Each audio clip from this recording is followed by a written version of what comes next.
Hi, my name is Colleen Brunetti. I'm a pulmonary hypertension patient of 11 years and the chair-elect for the PHA Board of Trustees. I've been asked to speak to you today a little bit about how I went from a newly diagnosed, very sick, very scared patient 11 years ago to where I am now as a volunteer leader of the Pulmonary Hypertension Association, and a little bit about how you too can take a very challenging diagnosis like pulmonary hypertension and turn it into something for good. When I was first diagnosed, I was probably like a lot of patients. I was scared. I was angry. I was in mourning for my health and for the life that I had planned that it looked like I wasn't going to get. And at first, I didn't really know how to talk about it. How do you explain to people that you've been handed this diagnosis that is not only life-altering but life-threatening? How do you explain to people a rare disease that no one has heard of and inspire them to want to help out with the cause? And over the last decade plus, I've learned a lot about what telling your story can do and what sort of impact you can have, not only on the outside world, but on people right within our community. And so that's what I want to share a little bit with you today. I wrote this book, Defining the New Normal, a guide to becoming more than your diagnosis, to sort of encapsulate the how-to of learning how to thrive, not just survive, no matter what your medical charts say. And part of doing that is telling your story consistently to a wide audience and in really powerful ways. And I developed a little model about what this might look like. So it's called Steps Through a Cycle of Support. And there are 3 steps. There are a step behind, a step beside, and a step ahead. And in each of these steps of the cycle, as you tell your story, you are impacting and reaching different people in your community. So it works a little bit like this. If you are led to tell your story, either at like a support group or to members of your media or to your political representatives or on a Facebook Live video, you're impacting someone in each of these steps, and you are someone in each of these steps. So when you tell your story and you speak to someone who's a step behind you, you're speaking to people who need to hear what you have to say. They're the ones who are newly diagnosed or are trying to get started on a new challenging medication or are trying to figure out how to care for their loved one with, let's say, pulmonary hypertension. And you're the one who's already been there. So you're reaching back to people who are a step behind you and you're saying, hey, I know this is really hard, but I've developed ways to get through it and I can teach you how to.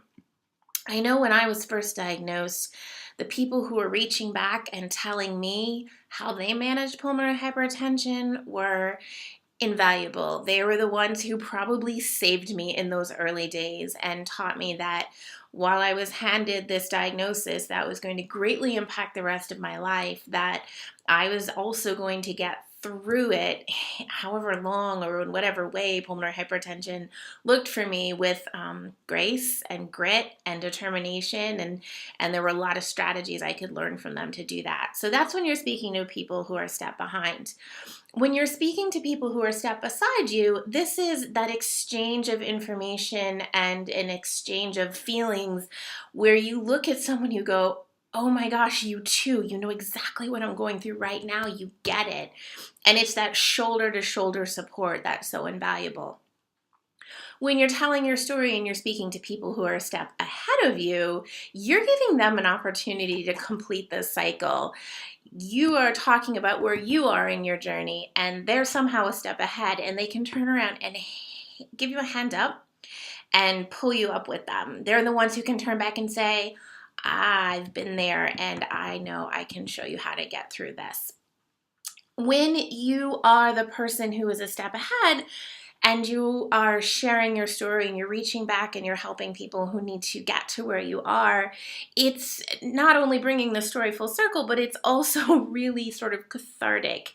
There's not a whole lot of good in a diagnosis like pulmonary hypertension. Maybe you get some answers for symptoms that have been plaguing you, or you finally know why you feel the way you do.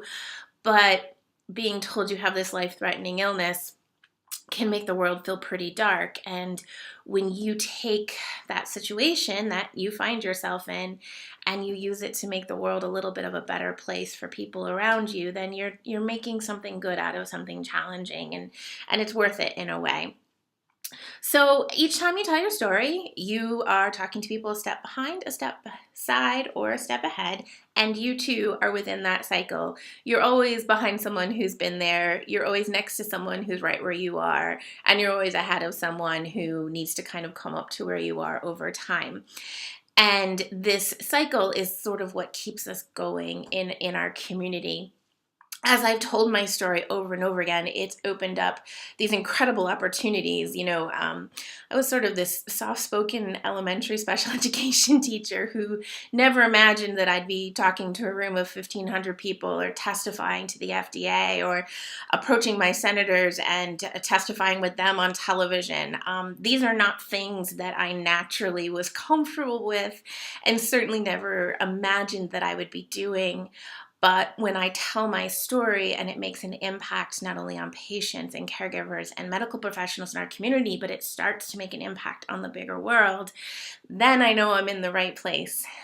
Telling your story doesn't have to be seismic. It doesn't have to make a huge splash. Although if you keep telling your story, I can assure you that you will catch someone's attention.